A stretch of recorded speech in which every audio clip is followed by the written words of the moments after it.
Cool. Uh, my name's David Staniunas. I'm records archivist at the Presbyterian Historical Society in Philadelphia, Pennsylvania. Today is June the 8th, 2020. I'm in Philadelphia and I'm speaking with Reverend Jimmie Hawkins of the Peace USA Office of Public Witness. There's the background. Love to see it. Yeah. Jimmie, thanks for talking with me today. Glad to be on. It's a really, in retrospect, we may see this as something different. There might be more intense things that happen in our lives, but this is a very intense moment in American history for sure. And I thought immediately to ask you for advice and questions in this time, given your role. We're glad to have a conversation with you about this. Yeah, thanks.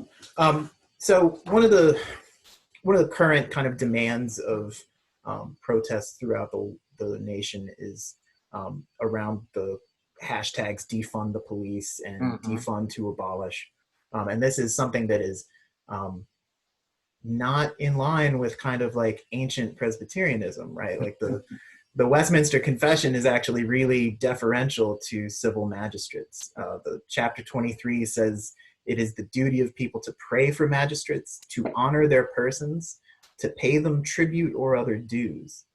And so that kind of means that your work of witness is not in the face of police. It tends to happen in other ways. Could you talk about, in your experience, how Presbyterians have done peacemaking ministry, given that background, given the background of deference? Yeah, I think we definitely, dating back to John Calvin, definitely there's no conflict between what we might term faith and politics. We see that as people of faith, we are to be engaged in politics to really support political leaders and to recognize their authority. But I also think that it's from a theological and biblical background wherein we go with the Bible that there's a responsibility on the side of governing authorities to be just, to make laws that benefit all people. And so I don't think it's a contradiction when we say, well, we see something that's unjust which is occurring, and we want to question it. We want to challenge that and say that these laws that you are producing are not for the benefit of the whole. And so I think it goes hand in hand. All of us recognize the authority of the government, because as an African American, in many ways, the government has been both detrimental and beneficial, to my humanity. We can think of unjust laws that supported slavery, but also the 1954 Supreme Court decision, which overturned segregation in the nation. And many African American people of faith see the government as a remedy to local injustices that we can sue. We can go to the government to ask for remedy and to bring about some change that we could not of our own authority bring about. So as Presbyterians, I love the way we handle the relationship with the government, because we're not like some more, stereotypically entitled evangelical groups which say, well, just alienate yourself from the government. Don't have anything to do with the government. You can't be engaged in politics. We say, no, you've got to be engaged. You got to at least keep a watchful eye out on what's going on to make sure that people are being treated fairly. And so we, in our denomination, I think, especially in the current generation, are very much engaged. I think our young people are very observant with what's going on. A lot of them are engaged in peaceful protests. I spoke this past Wednesday at DC, and I was, the demonstrations are without leadership. People just kind of showing up. So there's no group that you go to. So this lady handed me a mic and said, well, we want to ask you to lead us in Amazing Grace, just out of the blue. And so Presbyterian ruling elder who was a young adult came to me afterwards and said, I'm an elder in my church and I just want to come up and introduce myself to you. And there was a Presbyterian minister whose daughter is an intern in the office this summer, came up and acknowledged herself. So there was a Presbyterian presence there is what I'm trying to get to. Yeah. Well, you mentioned keeping an eye out and keeping a kind of oversight of the government. In your job, what does that look like? Oh my Lord, that's all we do. Yeah. Okay. All right. You know, we don't call it lobbying, but we say we do advocacy.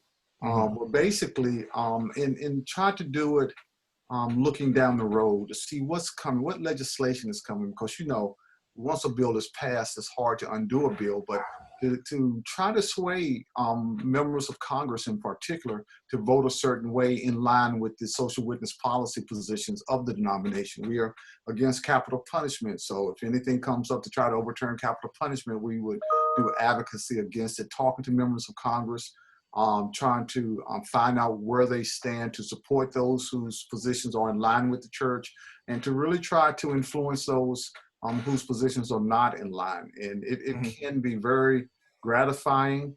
Right now, there are 26 Presbyterians in Congress, 13 in the House, 13 in the Senate, and mostly Republican. I think there are about 26 Republicans. The two from Delaware are both Democrats, right? Democrats. Yeah. So, you know, it's interesting trying to say, well, you know, you're a Presbyterian and this is a social witness policy position of the church, and we would like for you to vote this way. It's gratifying when there's connection, but also I think that these are days wherein partisan politics plays a major role.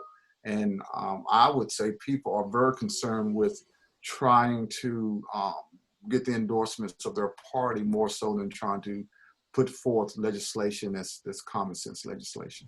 Yeah, yeah. Well, one of the things that's kind of historically resonant that we've been seeing in this moment as archivists is we're trying to relate the current moment to prior widespread uprisings, right? So we're looking back at the 1965 Watts Rebellion, for example. And the Presbyterian Church had a really robust response to Watts and to other places, to Newark, to Birmingham. You know, in Watts in particular, there was a synod delegation. There was a delegation from CORAR, the Committee on Religion and Race. Gay Wilmore went out there. They had boots on the ground. And I mean, I've been looking around the archives looking for stuff surrounding Rodney King, surrounding 91 and 92. And there seemed, and this might be just us not adequately collecting documentation of those events. That's totally possible. But there seems to be like a less robust response by the church. I can think of two things. In 91, the criminal justice program of the church put forward a resolution calling for citizen review panels of police. So another kind of oversight activity. And in the 92 General Assembly, the plenary just made a monetary, took up, you know, passed the hat for everybody in LA. And it was not specific, and it didn't deal specifically with the idea of, you know, racialized police violence, right? I wonder about that, and I feel like I've been talking too long, but I wonder about, like, do you think, what happened there? That's my question. Yeah, I think the 90s were a time wherein the wider society was opening up, and I think people really felt that a lot of the things that needed to be done to bring about some change in the nation were occurring, and almost like there's a little relaxation on the part of the national church. I think you're right. On the ground, I think that there were churches that were intimately involved, but as far as the national church, you don't see a lot of movement. I think we have come full circle, though. I think right now we are back in the period of time in the 60s where there's a lot of movement. When you look at the overtures that go to GA, our office gets a disproportionate number of those. And especially in this last General Assembly where we did the movement against cash bail. And I think we're going to talk about that. And so I think, you know, again, everything goes in cycles. You know, Gay Wilmore was intimately involved with Watts, as you said, and CORAR, the Commission on Religion and Race. And you look at Westminster Presbyterian Church, had intimate involvement in what was going on. But I think some of our movements in the 90s were more localized. with local congregations being engaged. But I also think, again, today, especially along the topic of race, there's a lot of conversations that are going on locally. I would say earlier the church had a top-down approach. I think right now, in many ways, it's a bottom-up approach, because whenever I read the news services, the articles that are going out, church, and you look at Presbyterian websites, there's always the issue of race and racism is highlighted, white privilege. A lot of presbyteries and congregations are having this discussion. As a matter of fact, when I came in January of 2017 to this position, the first engagement I had with the local congregation was the Presbyterian Church in Fredericksburg, Virginia. And they were having a series on race and racism. And that was the first engagement that I had. And so I think right now we're looking at almost a meeting of what's happening on the local level and the national level, with Jay Herbert being our exec stated clerk with the Hands and Feet initiative. You see Freedom Rising coming out of the national church. Again, the overtures that are coming out of General Assemblies, but then on individual congregational and on the individual congregational level, just a whole lot of discussion right now, especially along the lines of white privilege. I think we're having an interesting time ecumenically where a lot of white Christians are encouraging one another to have discussions on race and say, what role do we play in doing away with racism, and what role do we play, what responsibility do we have, and what role do we need to play in eliminating it? Yeah, that's the truth. I mean, I remember this was almost 5 years ago, but I was part of a local archivists panel on kind of, it was called Decolonizing Archival Description. Oh, wow. Which is, yeah, I'm gonna get pushed back against using a term when you can't really actually do it. But somebody asked one of my colleagues, who's a Black man, this is really hard for us. We can't get our heads around it. Tell me how to do it. Mm-hmm. And his reply was, you know what, you're smart enough to start white supremacy. I guarantee you're smart enough to end it. He put it back on you. Oh, yeah. So I live by that. If you're smart enough to start it, geez. So yeah, I mean, there had to be some kind of risk to doing anti-racism or anti-police violence stuff in the 80s and 90s at the national level. Yeah. And I know there's parallels with the people who did the Reimagining Conference, mm-hmm. Marianne Lundy and them, who who faced professional repercussions for yes. Kind of being perceived to step out of line, right? Mm-hmm. I mean, you're a young man. You may, but do you have a perspective on whether there was professional risk to undertake, kind of criminal justice? In the 90s? Yeah, in the 90s. Oh yeah, definitely. Because, yeah, tell me more.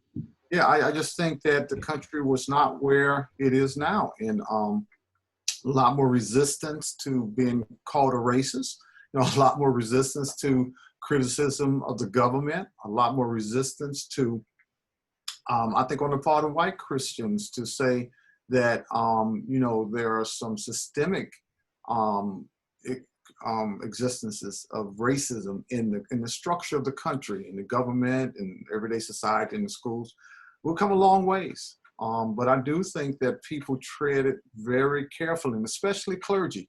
And I think even to some degree today, where ministers are very hesitant to bring up some of these controversial justice issues in the life of the congregation.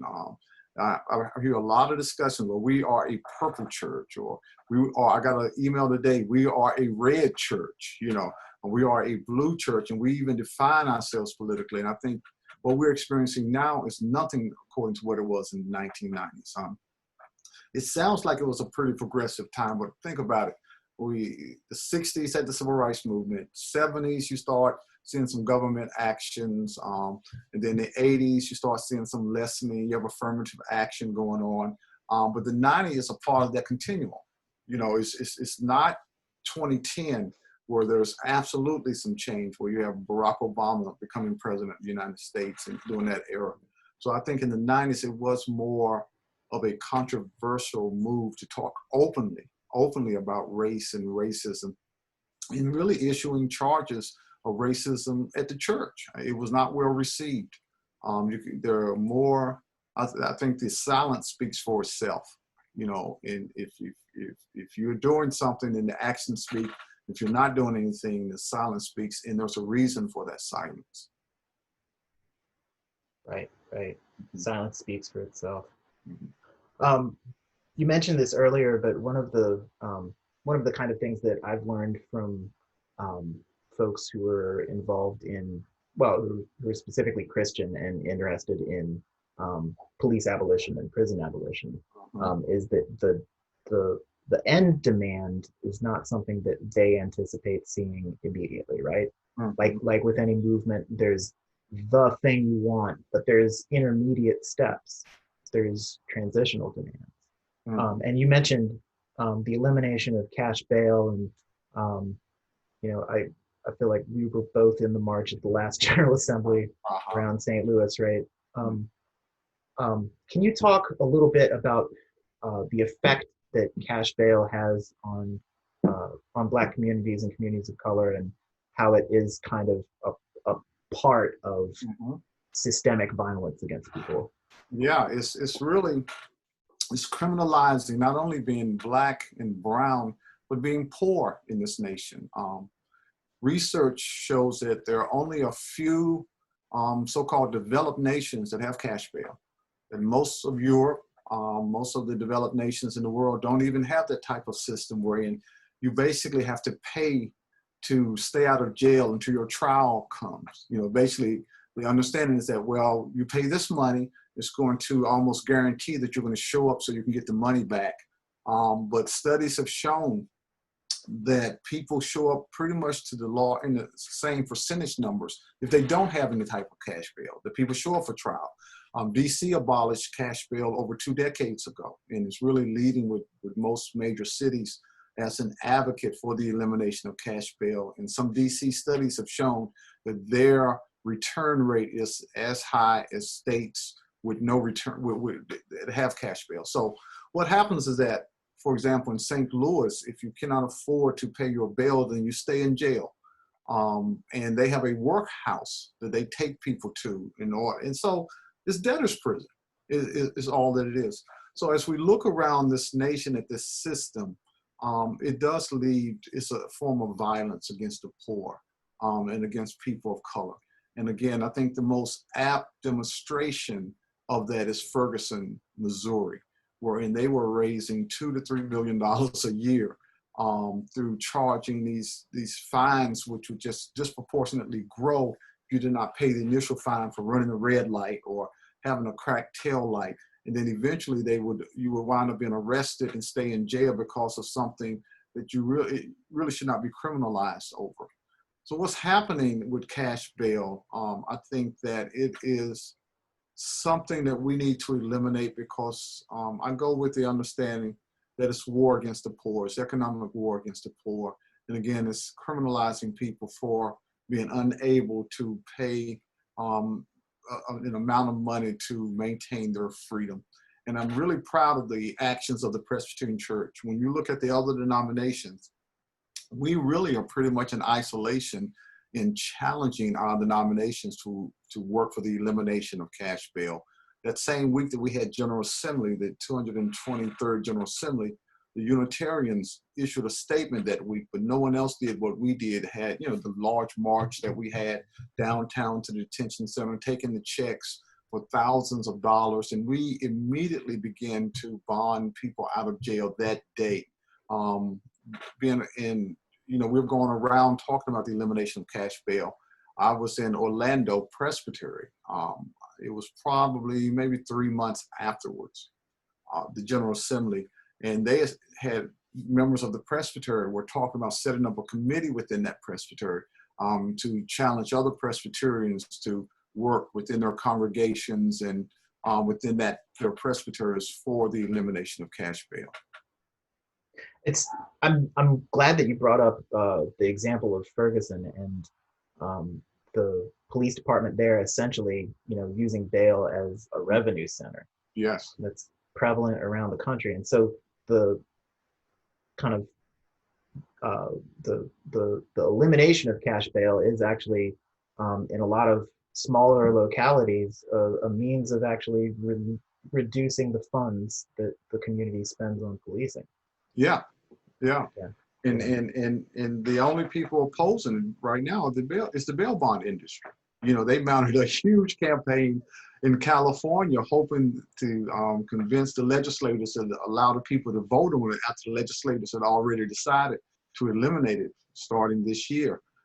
I do think that it's unnecessary. And again, it makes no sense. You've been charged, but you have not been found guilty of a crime, and to say you're going to stay in jail. I've been arrested a couple of times for civil disobedience, and the last time that we were arrested was at the Supreme Court. That was in 2019 on the steps of the Supreme Court, and we had a one-night taste of it, but it was harsh. I mean, they put us in shackles. Now, we were arrested for 2 misdemeanor charges. They put us in shackles. We stayed overnight in jail in a steel room with no bedding, no pillows, nothing, roaches everywhere.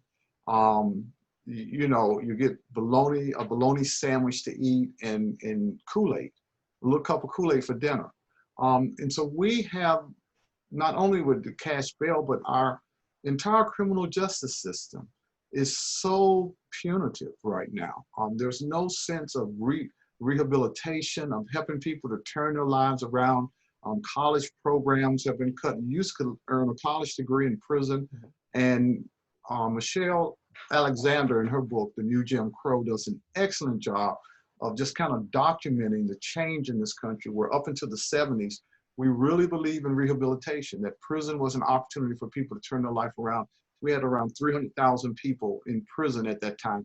And between the 70s and today, we have gone to over 2 million people in prison with Get Tough on Crime. And so the whole culture towards crime in prison, and now we have the for-profit prisons, it is destroying lives. And when you look at the fact that many people in jail have mental illness, people are there for small crimes with 3 strikes and you're out. If your third crime is a property crime, one guy got over 100 years for stealing a shirt because it was his third strike. And so the whole criminal justice system is really destructive to the lives of people. And not only, obviously there's a racial component wherein a disproportionate number of Black and brown, especially men, are in prison, almost half of the prison population, but also poor whites whose lives are destroyed. And the thing that they have in common is that we're talking about people who are impoverished, people who are dealing with addiction, people who are struggling with mental illness, and veterans, a disproportionate number of incarcerated men and women in this country. And so we've got to start with cash bail, but look at the entire system and try ways to use it, yes, to address issues of crime, to make sure that people feel safe in their homes, but also to make sure that the punishment fits the crime and that a person comes out of prison motivated to turn their life around and not to fall back into a life of worrying they might wind up in prison again. yeah.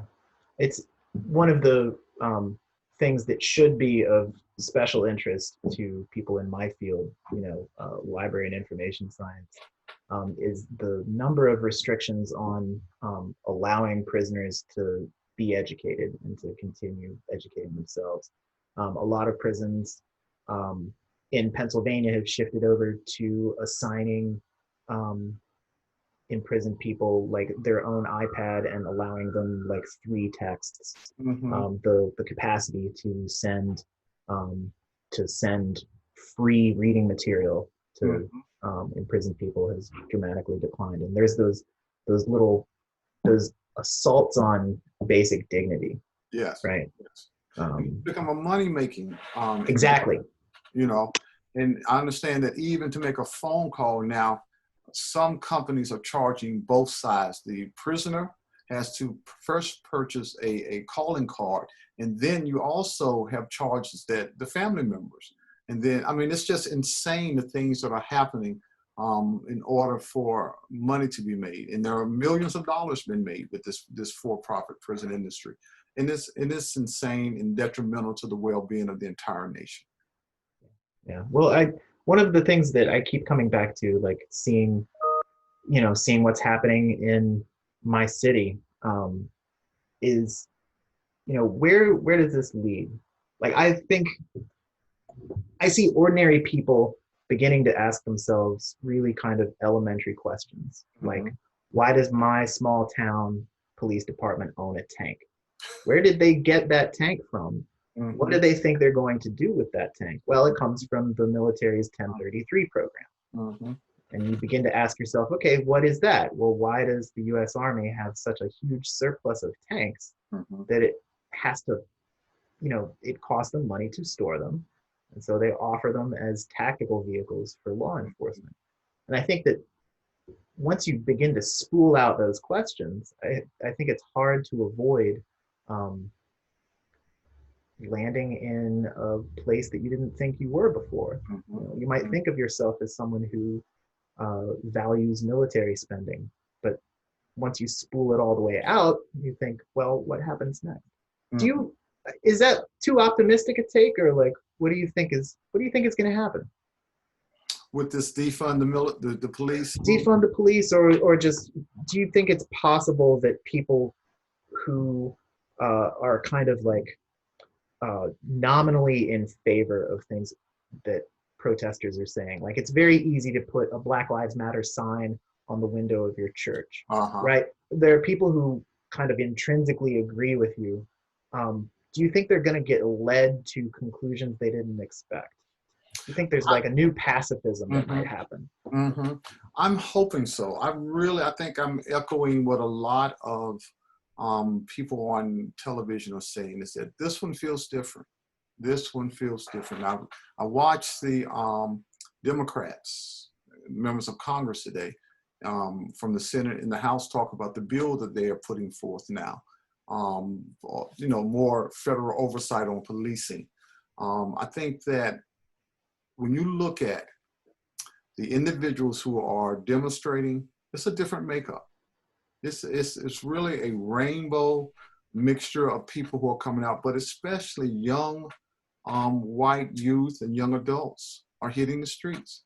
I think in numbers that we've never seen before. I mean, when you look at most of the crowds, they're majority white crowds holding up signs that say Black Lives Matter. And I think now the politicians, the legislators are starting to pay attention. So I think the biggest result and the biggest hope is that there will be tremendous change seen in the results of the November election. Because the reality is, until we get individuals who have more of a concern for working together across political lines than we have some of those who are there now, who are unwilling have never seen a good bill from the other side that they're going to allow to enter into the Senate. I'm not talking about anyone in particular, but I do think right now, my hope is that, especially locally, some of these conversations were unimaginable just 3 years ago. Talking about defund the police, abolish the police. That would not even be a conversation or a dialogue. But people are actually seriously not only talking about it, but taking action. And we see in Minneapolis, they already have banned the chokehold. And they have, and one councilwoman said, we have the votes. It's 9-4 as far as defunding and abolishing the police. And so that's radically different. That's a major shift. And so obviously, I don't think that every city or municipality in this country is going to defund or abolish the police. But I do think for the first time, we are going to see some significant police reform, which will occur. We know what needs to happen. Police need more training. We know that police need to have a more tactical response to crime. For example, in New York, when Eric Garner, this is the call that they got, said, well, someone's out there selling illegal cigarettes. You don't need to send heavily armed police to deal with someone selling illegal cigarettes. And even with Mr. Floyd, counterfeit $20 bills. And so I think police need to have different ways of responding to different calls. Obviously, police need to know how to protect themselves. They need to come out with the training that if violence does occur, they need to be able to respond. But most situations don't even when they have to do arrests, don't reach a point of violence where someone's actually endangering the life of a policeman.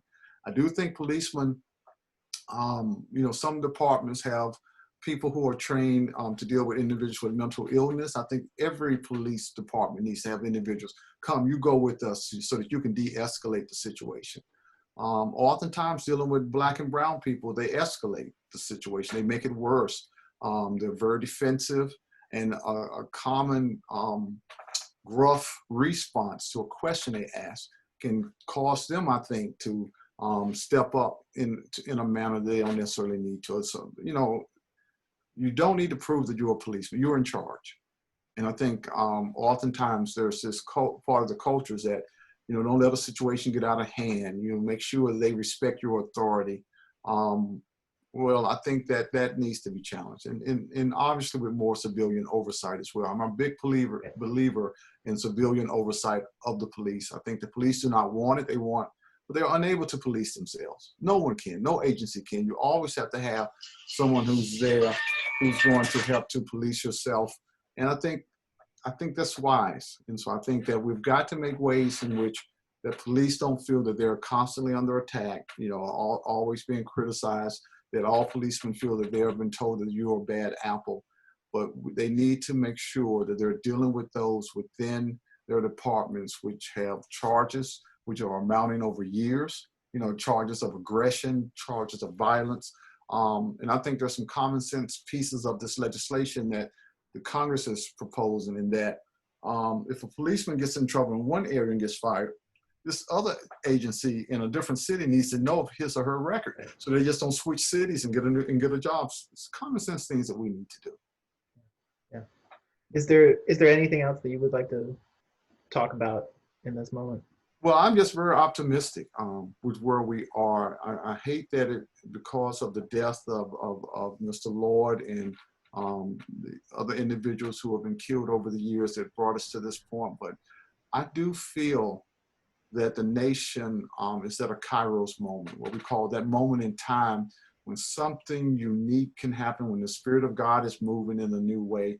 And the question is that, how are we going to respond? So hopefully with the November elections, I place a lot of it on the election, bringing in some new people, people who are really concerned with governance, people who are competent, people who are willing to sit down and to work out solutions to our problems, and that this will be a sea change in the life of this nation, in the history of this nation. But we got to be vigilant. We have to stay on it. We can't expect it to happen without lifting up our voices, and for the church to have a prophetic voice in the affairs of this nation. All right. Well, I would like to thank you, first of all, for not running afoul of the Johnson Amendment. No campaign endorsement. Number one, let's keep it clean. That's right. And also, I just want to thank you for your time, Jimmie, and I hope that everybody in DC emerges from, National Guard occupation, unscathed. That's serious, and I hate to see it here, and we're all thinking about you. Well, thank you very much, and thanks for what you're doing. And I look forward to seeing your work when you're finished. Yeah. All right. Okay. Thank you, Jimmie. Peace. All right, David.